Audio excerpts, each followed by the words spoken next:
Bienvenue dans une nouvelle histoire du soir. Ce soir, nous plongeons dans un récit signé Jules Verne, maître de l'aventure et de l'imaginaire. 10 heures en chasse nous emmènent en pleine nature, aux côtés de chasseurs passionnés, à la recherche de gibier et d'émotions fortes. Une aventure immersive, où l'on ressent chaque bruit, chaque mouvement, dans l'attente du moment décisif. Alors, installe-toi confortablement, ferme les yeux et laisse-toi transporter dans cette aventure captivante. Il y a des gens qui n'aiment point les chasseurs, et peut-être n'ont-ils pas tout à fait tort. Est-ce parce qu'ils ne répugnent pas à ces gentlemen de tuer le gibier de leurs propres mains avant de le manger? Ne serait-ce pas plutôt parce que les chasseurs racontent trop volontiers, à tout propos et hors de propos, leurs prouesses? J'incline vers cette dernière raison. Or, il y a quelque 20 ans, je me suis rendu coupable du premier de ces méfaits. J'ai chassé. Oui, j'ai chassé. Aussi, pour m'en punir, je vais me rendre coupable du second en vous racontant par le menu mes aventures de chasse. Puisse ce récit sincère et véridique dégoûter à jamais mes semblables de s'en aller à travers champs, à la suite d'un chien, le carnier sur le dos, la cartouchière à la ceinture, le fusil sous le bras. Mais j'y compte peu, je le confesse. Enfin, à tout risque, je commence. Un philosophe fantaisiste a dit quelque part: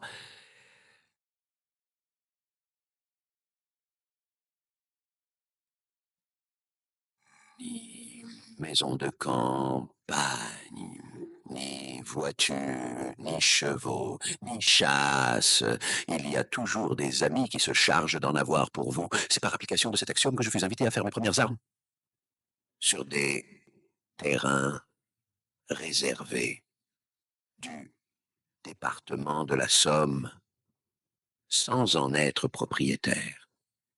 On était à la fin du mois d'août, en 1859, si je ne me trompe. Un arrêté préfectoral venait de fixer au lendemain l'ouverture de la chasse. Dans notre ville d'Amiens, où il n'est si mince boutiquier, ni petit artisan, qui ne possède un fusil quelconque, avec lequel il va écumer la grande route des faubourgs. Depuis 6 semaines, à tout le moins, cette date solennelle était impatiemment attendue. Les sportsmen du métier, ceux qui croient que c'est arrivé, tout comme les tireurs de 3e et de 4e ordre, les adroits qui tuent aussi bien sans viser que les maladroits qui visent sans jamais tuer. Enfin, les mazettes non moins diligents que les chasseurs des primo cartello se préparaient en vue de cette ouverture, s'équipaient, s'approvisionnaient, s'entraînaient, ne pensant que pour penser caille, ne parlant que pour parler lièvre, ne rêvant que pour rêver perdreau. Femmes, enfants, famille, amis, tout était oublié. Politique, art, littérature, agriculture, commerce, tout s'effaçait devant les préoccupations de ce grand jour, dans lequel allaient s'illustrer les fanatiques de ce que l'immortel Joseph Prudhomme a cru pouvoir appeler un divertissement barbare. Or, il se trouva que, parmi les quelques amis que je comptais à Amiens, il y en avait un, chasseur déterminé, mais charmant garçon, quoique fonctionnaire. Seulement, s'il se disait quelque peu rhumatisant, lorsqu'il s'agissait d'aller à son bureau, il se retrouvait singulièrement ingambe quand un congé de 8 jours lui permettait de faire l'ouverture. Cet ami se nommait Bretigno. Quelques jours avant la grande date, Bretigno vint me trouver, moi qui ne pensais à mal. « Vous n'avez jamais chassé ?» me dit-il avec ce ton de supériorité qui comprend 2 parties de bienveillance contre 8 de dédain. « Jamais, Bretigno, répondis-je, et je n'ai point la pensée de... Eh bien, venez donc faire l'ouverture avec moi, répondit Brétignot. Nous, nous avons sur la commune d'Hérissart 200 hectares réservés où le gibier pullule. J'ai le droit d'amener un invité. Donc, je vous invite et je vous emmène. C'est que, fis-je en hésitant, vous n'avez pas de fusil? Non, Brétignot, et n'en ai jamais eu. Qu'à cela ne tienne, je vous en prêterai un fusil à baguette, il est vrai, mais qui vous boule tout de même un lièvre à 80 pas.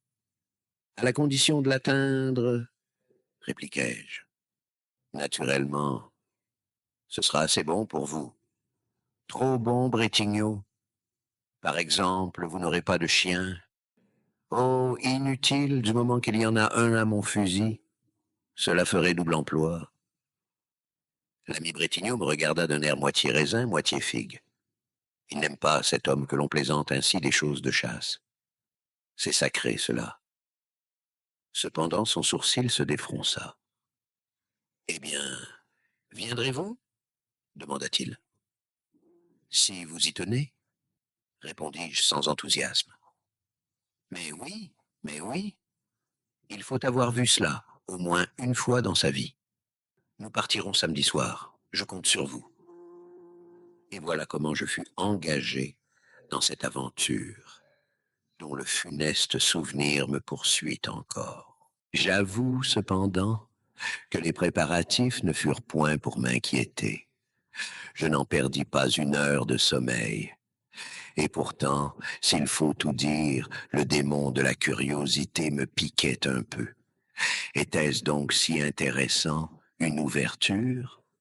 En tout cas, je me promettais, sinon d'agir, du moins d'observer en curieux les chasseurs, autant que la chasse. Si je consentais à m'embarrasser d'une arme, c'était pour ne pas faire trop triste figure, au milieu de ces Nemrods, dont l'ami Brétignot m'invitait à admirer les...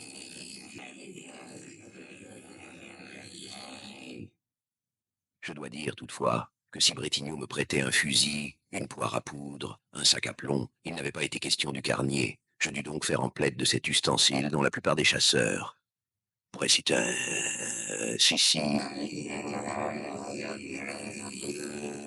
se passer. J'en cherchais un d'occasion. Inutile. Il y avait hausse sur les carniers. Tout était enlevé. Il me fallut en acheter un neuf, mais sous la condition expresse qu'on me le reprendrait à 50% de perte s'il n'étreignait pas. Le marchand me regarda, sourit, accepta. Ce sourire ne me parut pas être de bon augure. Après tout, pensai-je, qui sait? Oh, vanité, aujourd'hui, la veille de l'ouverture, ça... Ah... ça t'est si...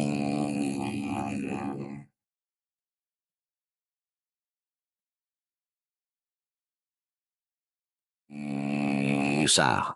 J'étais au rendez-vous que m'avait donné Brétignot sur la place Périgord. Là, je montais, moi huitième, sans compter les chiens, dans la rotonde de la diligence. Brétignot et ses compagnons de chasse.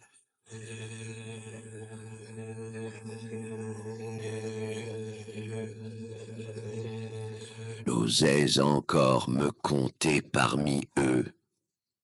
Était superbe sous le harnais traditionnel, excellent type, curieux à observer, les uns sérieux dans l'attente du lendemain, les autres gais, loquaces, ravageant déjà. En parole. Toute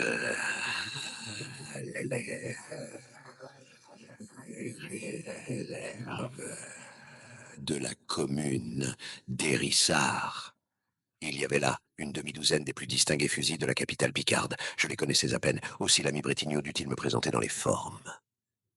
Ce fut d'abord à Maximon, un grand sec, le plus doux des hommes dans les conditions ordinaires de la vie, mais féroce dès qu'il avait un fusil sous le bras.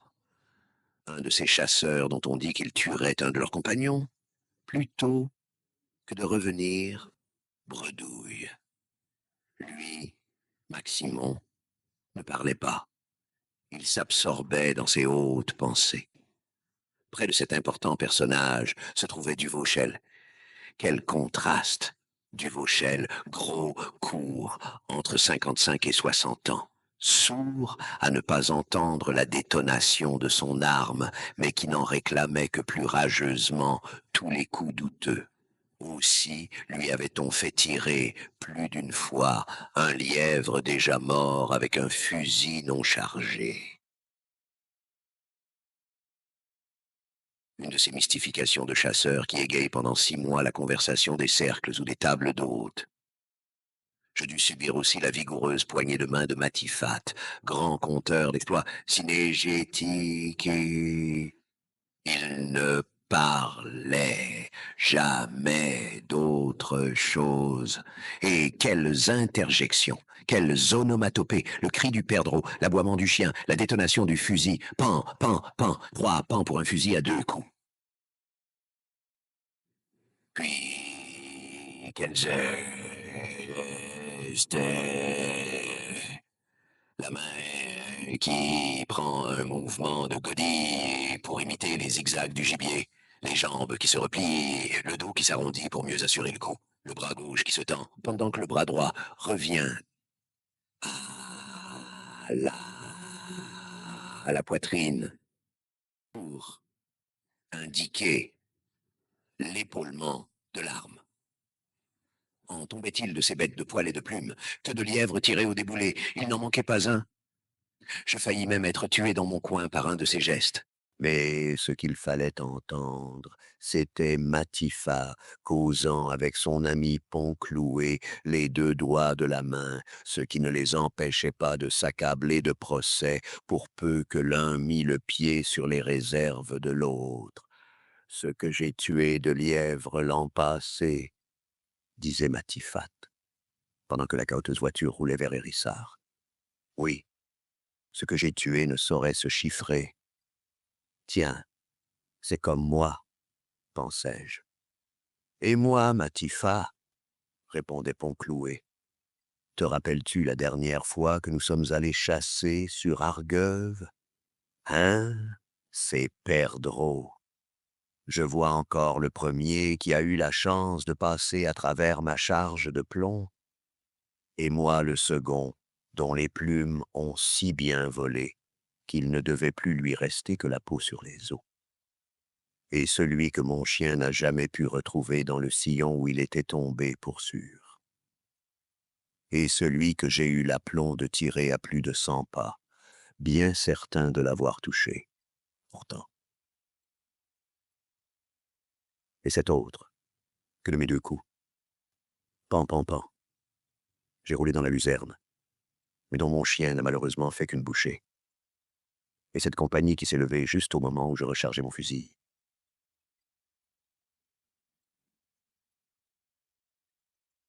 Ah, quelle chasse, mes amis, quelle chasse!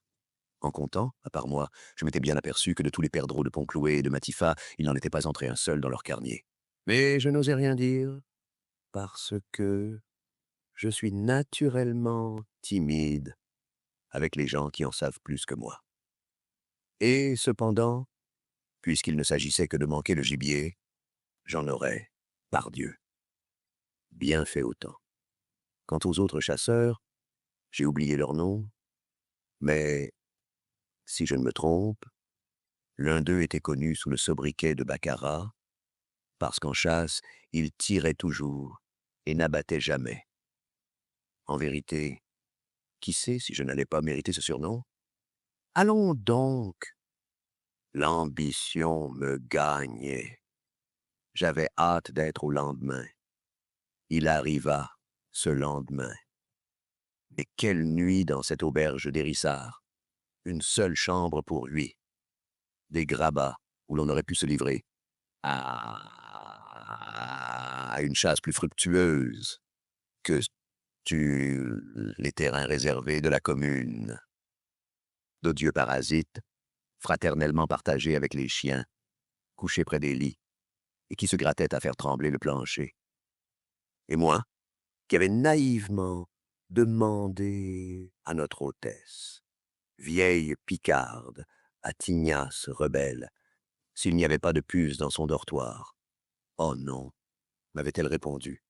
Les punaises les mangeraient. Là-dessus, je m'étais décidé à dormir, tout habillé, sur une chaise bancale, qui geignait à chaque mouvement.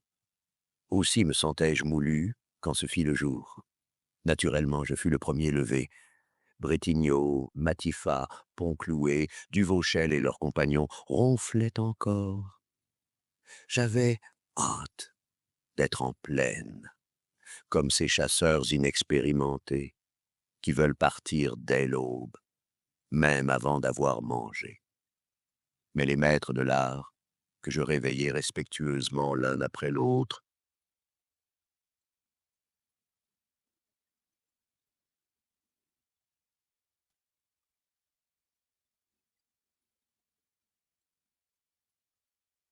science. De néophytes, ils savaient, les malins, qu'au jour naissant, le perdreau, dont les ailes sont encore humides de rosée, est très difficile à approcher, et que s'il s'envole, il ne se décide pas volontiers à se remettre dans les couverts.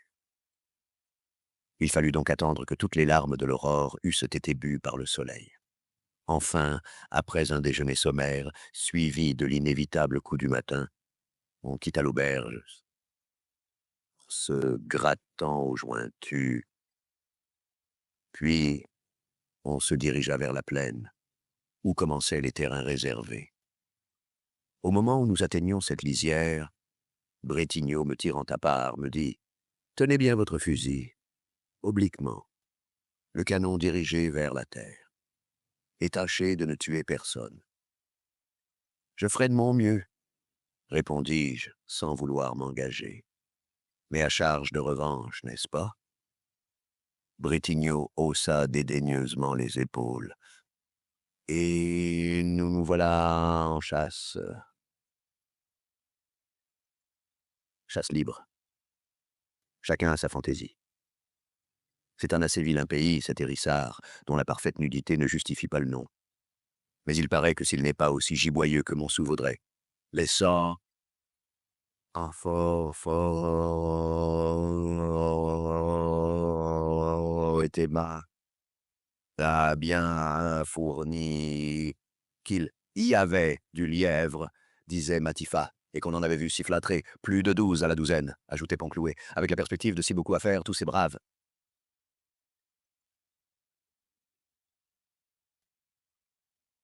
Et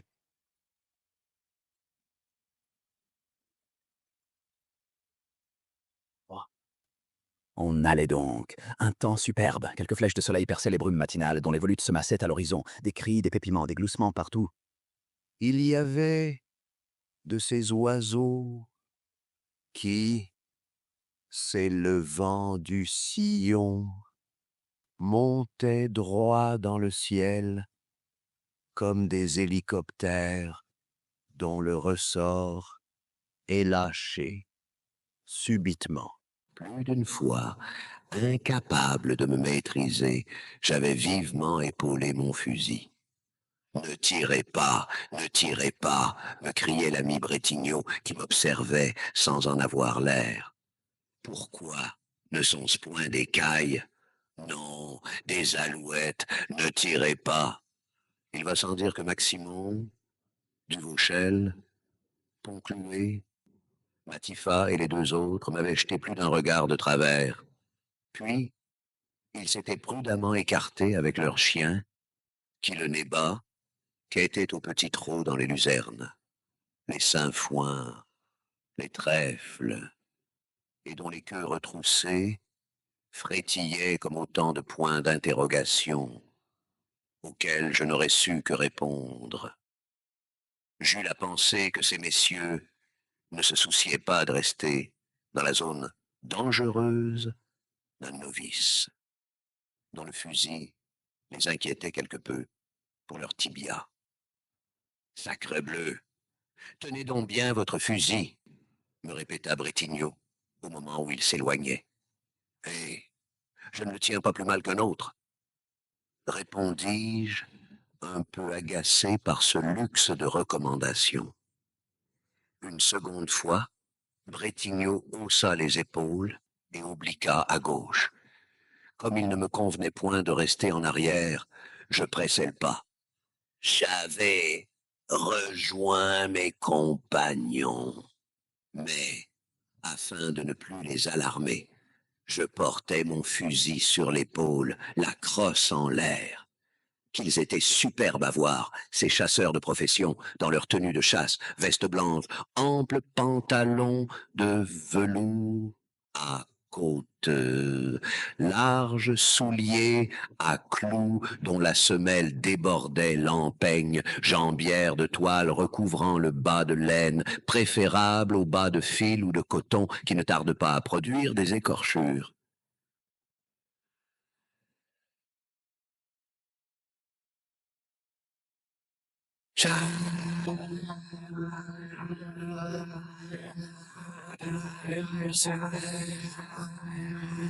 Fiatou, j'étais loin d'être aussi beau soin armé d'occasion, mais on ne peut l'exiger d'un débutant qui possède la garde-robe d'un vieux comédien. Par exemple, en fait de gibier, je voyais.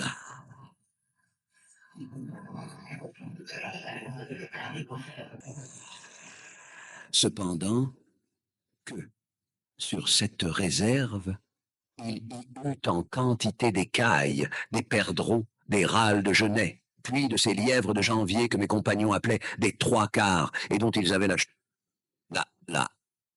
voilà la bouche pleine. Puis des levreaux, puis des hases. Il fallait le croire, puisqu'il l'affirmait. Et même, m'avait dit l'ami Bretigno, évitez de tirer les hases pleines. C'est indigne d'un chasseur. Pleine ou vide. Du diable. Si je m'en serais aperçu, moi qui en suis encore à distinguer un lapin d'un chat de gouttière, même en giblotte. Enfin, Bretigno, qui tenait particulièrement à ce que je lui fisse honneur, avait ajouté une dernière recommandation qui peut avoir son importance au cas où vous tireriez un lièvre. S'il en passe, fis-je observer d'un ton narquois. Il en passera, répondit froidement Bretigno. Eh bien, rappelez-vous que, grâce à sa conformation, un lièvre court plus vite en montant qu'en descendant. Il faut tenir compte de cela dans la direction du coup.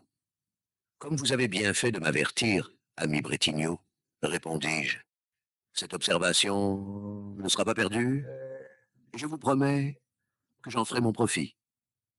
Et dans le fond, je pensais que, même en descendant, il était probable que le lièvre courait encore trop vite pour que mon plomb meurtrier pût l'arrêter en route.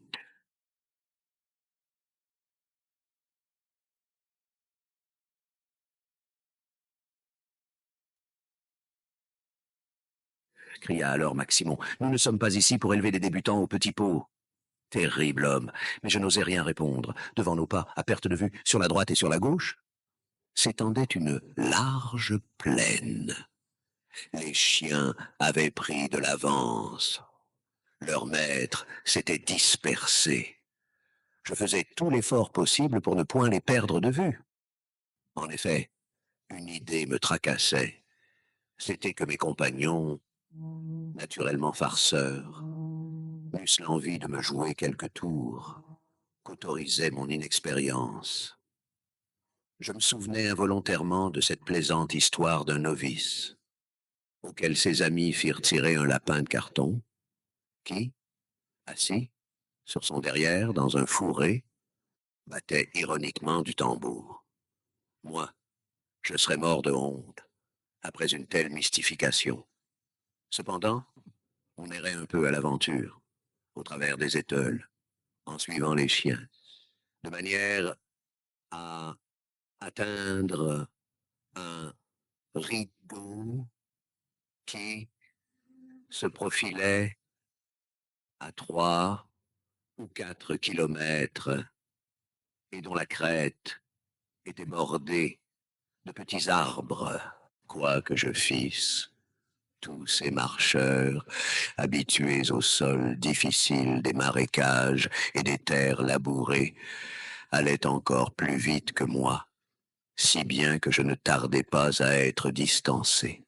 Bretigno lui-même, qui avait d'abord ralenti son pas pour ne point m'abandonner à mon triste sort, s'était remis en vitesse, voulant avoir sa part des premiers coups de fusil. Je ne t'en veux pas, ami Bretigno. Ton instinct, plus fort que ton amitié, t'entraînait irrésistiblement. Et bientôt, de mes compagnons, je ne vis plus que les têtes, comme autant d'as de pique qui se détachaient au-dessus des buissons. Quoi qu'il en soit, 2 heures après avoir quitté l'auberge d'Hérissart, je n'avais pas encore entendu une seule détonation. Non, pas une seule. Que de mauvaise humeur, que de récrimination, que de mots gréments. Cela promettait, si, au retour, les carniers étaient aussi plats qu'au départ. Eh bien, le croira-t-on, c'est à moi qu'échut la chance de tirer le premier coup. Dans quelles circonstances? J'aurais la honte de le dire. L'avouerai-je? Mon fusil n'était pas encore chargé. Imprévoyance de novice? Non. Question d'amour-propre, comme je craignais de me montrer très maladroit dans cette opération.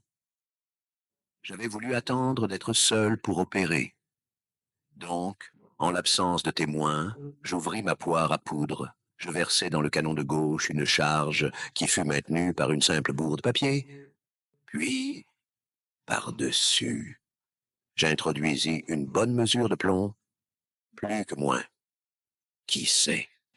Un plomb de plus? Peut-être ne revient-on pas bredouille. Ensuite, je bourrai. Je bourrai à crever ma culasse. Et enfin, oh, imprudence! Je coiffai de sa capsule la cheminée du canon que je venais de charger. Cela fait, même opération pour le canon de droite. Mais pendant que je bourrais, quelle détonation! Le coup part. Toute la première charge me rase la figure. J'avais oublié de rabattre sur la capsule le chien du canon de gauche, et une secousse avait suffi à le faire retomber. Avis aux novices. J'aurais pu signaler l'ouverture de la chasse dans le département de la Somme par un accident déplorable. Quel fait divers pour les journaux de la localité. Et pourtant, si, au moment où ce coup partait par inadvertance, si, oui, l'idée m'en vint, si, dans la direction de la charge, il était passé un gibier quelconque, je l'aurais sans doute abattu. C'était peut-être une chance que je ne retrouverais pas. Cependant, Bretigno et ses compagnons avaient atteint le rideau. Là, arrêtés, ils discutaient sur ce qu'il convenait de faire pour conjurer la mauvaise fortune. J'arrivai près d'eux, après avoir rechargé mon fusil, avec grande précaution cette fois. Ce fut Maximon qui m'adressa la parole, mais d'un ton hautain, comme il convenait à un man.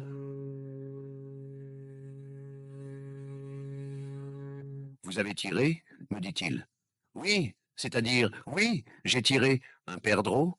Un perdreau? Pour rien au monde, je n'aurais avoué ma maladresse devant cet aréopage. Et où est-il, ce perdreau? Demanda Maximon en touchant mon carnier vide du bout de son fusil.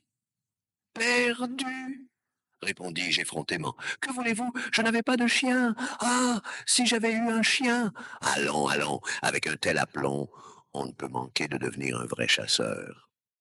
Soudain, l'interrogatoire que je subissais fut brusquement interrompu. Le chien de Pont-Cloué venait de faire partir une caille à moins de 10 pas. Involontairement, par instinct, si l'on veut, je mis en joue et pan, comme disait Matifat.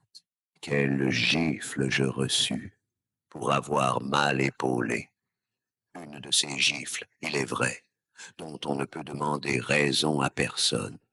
Mais mon coup de fusil avait été instantanément suivi d'un autre, celui de Pont-Cloué.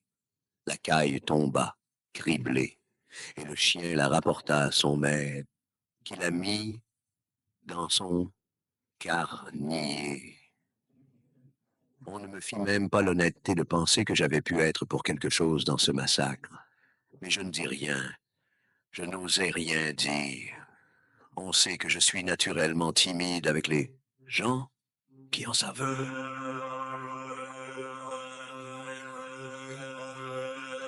Moi. Ma foi, ce premier succès avait mis en appétit tous ces enragés destructeurs de gibier. Pensez donc, après 3 heures de chasse, une caille pour 7 chasseurs. Non, il n'était pas possible que, sur ce riche terrain d'hérissards, il n'y en eût pas au moins une autre, et s'il parvenait à la tuer, cela ferait presque un tiers de caille par combattant. Le rideau franchi, on se retrouva sur le déplorable sol des terres labourées. Pour ma part, ces sillons qui obligent à faire des enjambées fatigantes, ces morceaux de glèbe entre lesquels le pied tourne, ne me vont guère, et je préfère de beaucoup l'asphalte des boulevards. Notre bande, avec sa meute, alla 2 heures ainsi, sans rien voir. Les sourcils se fronçaient déjà. Une sorte d'irascibilité farouche se manifestait à propos de tout et de rien, d'une souche contre laquelle on butait, d'un chien qui en coupait un autre. Bref, des indices non équivoques d'une mauvaise humeur générale. Enfin, un vol de perdreaux se dessine à 40 pas au-dessus d'un champ de betteraves. Je n'oserais affirmer que cela pût s'appeler une compagnie. C'était une compagnie réduite au minimum de l'effectif. En effet, elle ne se composait que de 2 perdreaux. Peu importait. Je tirai dans le tas, et, cette fois encore, mon coup de fusil fut immédiatement suivi de 2 autres. Concloué et Matifat avaient enfin fait simultanément parler la poudre. Un de ces pauvres volatiles tomba. L'autre s'envola de plus belle et alla se remettre à 1 kilomètre de là, derrière une forte ondulation du terrain. Ah, déplorable perdreau, de quelle dispute tu as été la cause? Quelle discussion entre Matifat et Pont-Cloué! Chacun se prétendait l'auteur du meurtre. Aussi, quels aigres repartis, quels sous-entendus blessants, quelles allusions regrettables, et les qualificatifs accapareurs. Il n'y en a que pour lui. Au diable les gens qui ne sont pas honteux. C'était la dernière fois que l'on chasserait ensemble, et autres aménités d'un genre plus picard que ma plume se refuse à écrire. La vérité est que les 2 coups de ces messieurs étaient partis en même temps. Il y en avait bien eu un troisième, qui avait précédé les 2 autres. Mais cela n'était pas même discutable. Est-ce qu'il était admissible que ce perdreau eût été démonté par moi? Jugez donc un écolier. Aussi, dans la querelle de Pont-Cloué et de Matifat, je ne crus pas devoir intervenir, même avec la généreuse pensée de les mettre d'accord. Et si je ne réclamais pas, c'est que je suis naturellement timide. Vous connaissez le reste de la phrase. Enfin, pour la plus grande satisfaction de nos estomacs, midi était arrivé. On s'arrêta au pied d'un talus, à l'ombre d'un vieil orme. Les fusils, les carniers, bien vides, hélas, furent mis de côté. Puis, l'on déjeuna pour reprendre quelque peu de ses forces, si inutilement dépensées depuis le départ. Triste repas, en somme. Autant de récriminations que de bouchées. Horrible pays. Une chasse bien gardée. Les braconniers la dévastaient. On devrait en pendre un à chaque arbre, avec un écriteau sur la poitrine. La chasse devenait impossible. Dans 2 ans, il n'y aurait plus de gibier. Pourquoi ne pas l'interdire pendant un certain temps? Oui, non. Enfin, toute la litanie des chasseurs qui n'ont rien tué depuis l'aube. Puis la dispute recommença entre Poncloué et Matifat à propos du perdreau mitoyen en contestation. Les autres s'en mêlèrent. Je crus qu'on allait en venir aux mains. Enfin, 1 heure après, tous se remirent en marche. Bien lesté, bien mété, comme l'on dit ici. Peut-être avant dîner serait-on plus heureux. Quel est le véritable chasseur qui ne conserve pas un peu d'espoir jusqu'à l'heure où il entend rappeler les perdreaux, cherchant à se réunir pour passer la nuit en famille? Nous voilà repartis. Les chiens, presque aussi grognons que nous, avaient pris les devants. Leur maître hurlait après eux avec ces intonations terribles qui ressemblent au commandement de la marine anglaise. Je suivais d'un pas indécis. Je commençais à être éreinté. Mon carnier si vide qu'il fût me pesait sur les reins.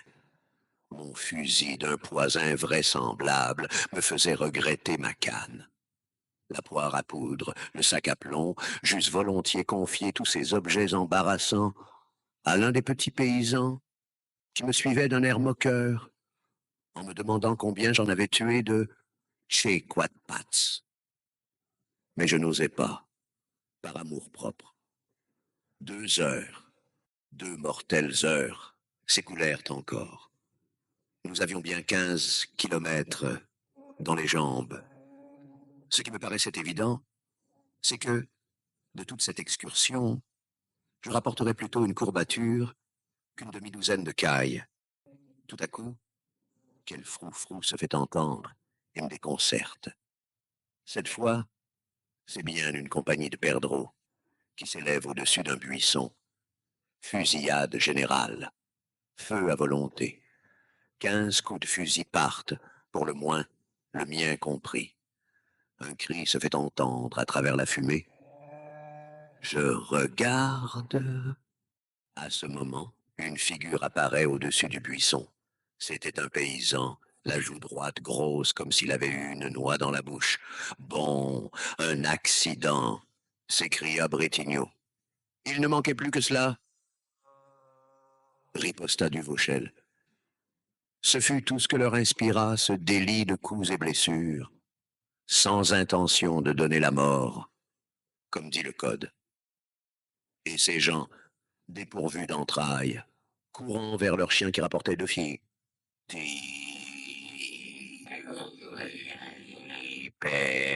Perdront. Blessés seulement, achevèrent à coups de talons de botte ces infortunés volatiles. Je leur en souhaite autant, s'ils ont jamais besoin d'être achevés. Et pendant ce temps, l'indigène était toujours là, avec sa grosse joue, ne pouvant parler. Mais voici que Bretigno et ses compagnons reviennent sur leurs pas. Eh bien, ce brave homme, qu'a-t-il donc? Demanda Maximon d'un ton protecteur. Parbleu, il a un grain de plomb dans la joue, répondis-je. Bah, ce n'est rien, repartit Duvauchel. Ce n'est rien. Si, si, fit le paysan, qui crut devoir souligner l'importance de sa blessure par une grimace horrible. Mais qui donc a été assez maladroit pour endommager ce pauvre diable? Demanda Bretigno, dont le regard interrogateur finit par s'arrêter sur moi. Est-ce que vous n'avez pas tiré? Me dit Maximon. Oui, j'ai tiré, comme tout le monde. Eh bien, la question est jugée, s'écria Duvauchel. Vous êtes aussi maladroit chasseur que Napoléon Ier, reprit Poncloué, qui détestait l'Empire. Moi, m'écriai-je. Ce ne peut être que vous, me dit sévèrement Bretigno. Décidément, ce monsieur est un homme dangereux, reprit Matifat. Et quand on est aussi novice, ajouta Poncloué, on refuse les invitations, d'où qu'elles viennent. Et là-dessus, tous trois s'en allèrent. Je compris. On me laissait le blessé pour compte. Je m'exécutais. Je tirai ma bourse et j'offris 10 francs à ce brave paysan dont la joue droite se dégonfla instantanément. Sans doute, il avait avalé sa noix. Ça va mieux? Lui dis-je. Oh là, là, chaud me reprend, répondit-il en regonflant sa joue gauche. Ah, non, dis-je, non, assez d'une joue pour cette fois. Et je m'en allais, pendant que je me débrouillais ainsi avec ce malin Picard. Les autres prenaient les devants. D'ailleurs, il m'avait très bien fait entendre qu'on n'était pas en sûreté dans le voisinage d'un maladroit tel que moi, dont la plus vulgaire prudence commandait de s'écarter. Bretignot lui-même, sévère mais injuste, m'abandonnait, comme si j'eusse été un jetator, doué du mauvais œil. Tous disparurent bientôt derrière un petit bois, sur la gauche. S'il faut le dire, je n'en fus pas autrement fâché. Au moins, je ne serais responsable que de mes actes. J'étais donc seul, seul au milieu de cette plaine qui n'en finissait pas. Qu'étais-je venu faire là, grand Dieu, avec tout ce harnachement sur les épaules? Pas un perdreau qui sollicite à mon coup de fusil, pas un yeuvre, comme disent les paysans picards, dont j'aurais pu suivre les randonnées, un mot de l'argot des chasseurs. Au lieu d'être tranquillement dans mon cabinet, à lire, à écrire, ou même à ne rien faire. J'allais sans but. Je prenais les sentiers battus, de préférence aux terres labourées. Je m'asseyais pendant 10 minutes. Je marchais pendant 20. Pas de maison dans un rayon de 5 kilomètres. Pas un clocher pointante au-dessus de l'horizon. C'était le désert. De temps en temps, un poteau menaçant les intrus de cette mystifiante inscription. Chasse réservée. Réservée. Pas au gibier, à coup sûr, puisqu'il n'y en avait point trace.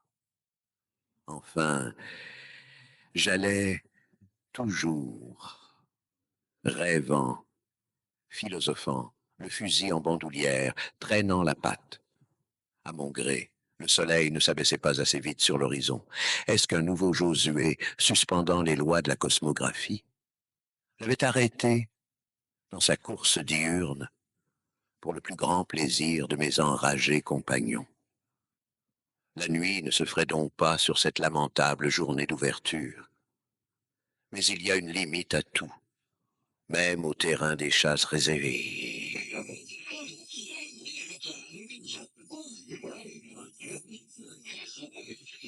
Un bois m'apparut qui barrait la plaine, encore 1 kilomètre, et je l'aurais atteint. Je continuai donc à marcher sans presser le pas. Le kilomètre fut franchi. J'arrivai à la lisière du bois.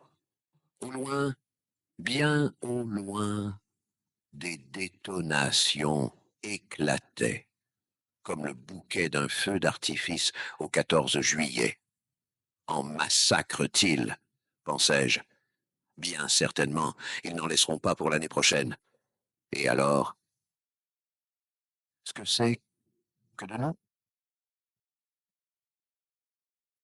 L'idée me vint que je serais peut-être plus heureux sous bois qu'en plaine. À la cime des arbres, il y aurait toujours de ces innocents moineaux que les meilleurs restaurants vous servent, coquettement brochés, sous le nom de mauviettes.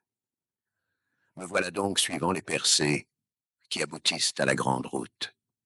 En vérité, le démon de la chasse avait repris possession de votre serviteur. Oui, je ne tenais plus mon fusil sur l'épaule.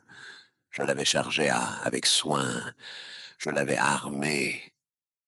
Mes regards se portaient anxieusement à droite et à gauche. Rien. Les moineaux se défiaient sans doute des restaurants parisiens et se tenaient quoi? 1 ou 2 fois, je mis en joue. Ce n'était qu'un temps.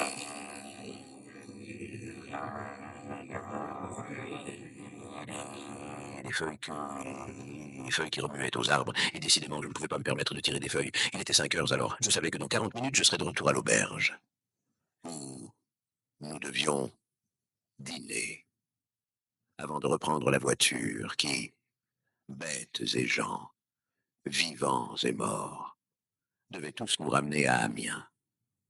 Je continuais donc à suivre la principale percée, dont la ligne oblique inclinait vers Hérissard, l'œil toujours en éveil. Soudain, je m'arrêtai. Le cœur me battit un peu plus vite. Sous un buisson, à 50 pas, entre les ronces et les broussailles, il y avait certainement quelque chose. C'était noirâtre, avec une bordure argentée et une pointe d'un rouge vif, comme une prunelle ardente qui me regardait. À coup sûr, un gibier de poil ou de plume, je n'aurais pu dire lequel, s'était remisé en cet endroit. J'hésitais entre un lièvre, un trois quarts, à tout le moins, et une poule faisane. Et pourquoi pas?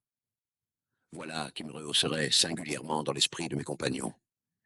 Si je revenais le carnier gonflé d'un faisan, je m'approchai donc prudemment, le fusil prêt à être épaulé. Je retenais mon souffle. J'étais ému, oui, ému comme du Vauchel, Maximon et Brétignot réunis. Enfin, lorsque je fus à bonne portée, 20 pas environ, genoux à terre, afin de mieux assurer le coup, l'œil droit bien ouvert, l'œil gauche bien fermé, le point de mire bien placé sur l'encoche, j'ajustai et fis feu. Touché, m'écriai-je, hors de moi. Et cette fois, on ne me contestera pas mon coup.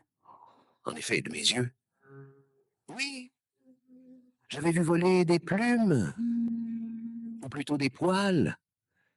Faute de chien, je courus vers le buisson. Je me précipitai sur le gibier immobile qui ne donnait plus signe de vie. Je le ramassai. C'était un chapeau de gendarme, tout bordé d'argent, avec une cocarde dont le rouge semblait me regarder comme un œil. Heureusement, il n'était pas sur la tête de son propriétaire à l'instant où je l'avais tiré. À ce moment, un long corps, couché sur l'herbe, se releva.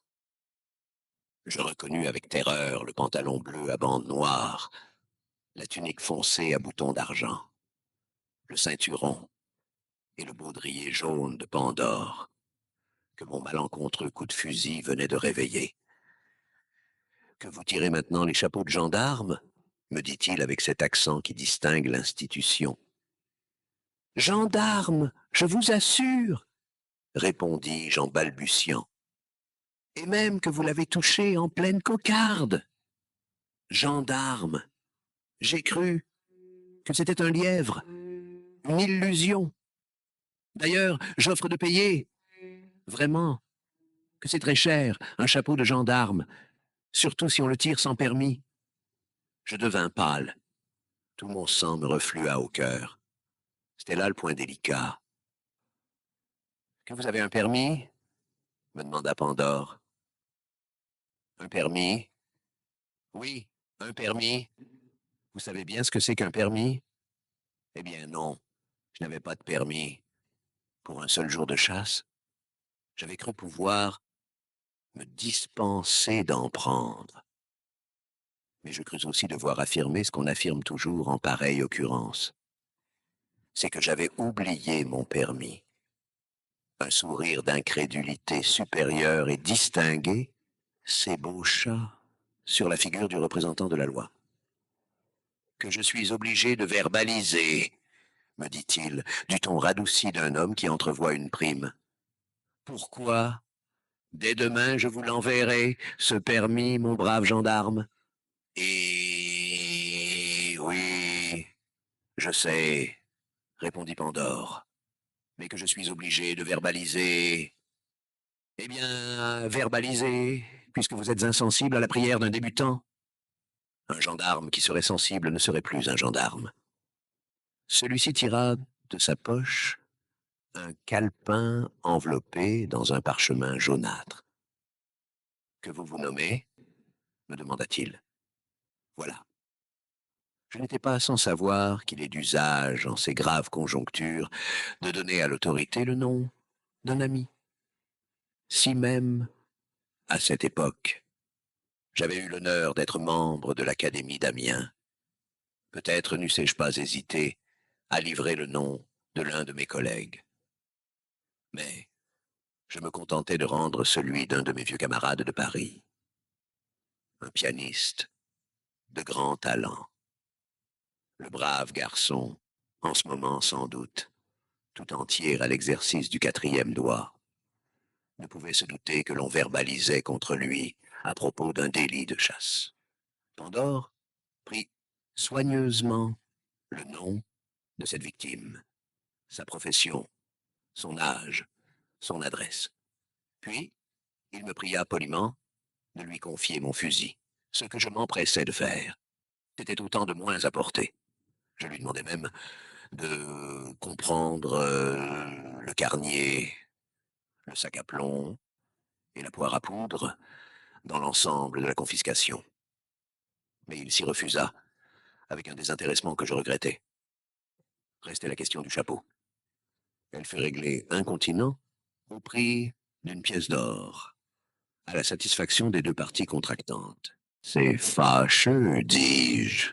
Ce chapeau était bien conservé. Un chapeau presque neuf, répondit Pandore, que je l'avais acheté il y a 6 ans d'un brigadier qui prenait sa retraite.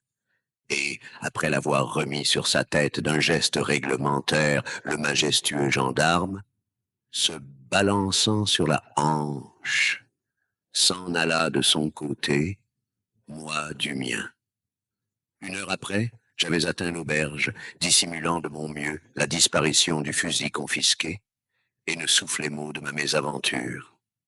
Disons que mes compagnons rapportaient de leur expédition 1 caille et 2 perdreaux pour 7.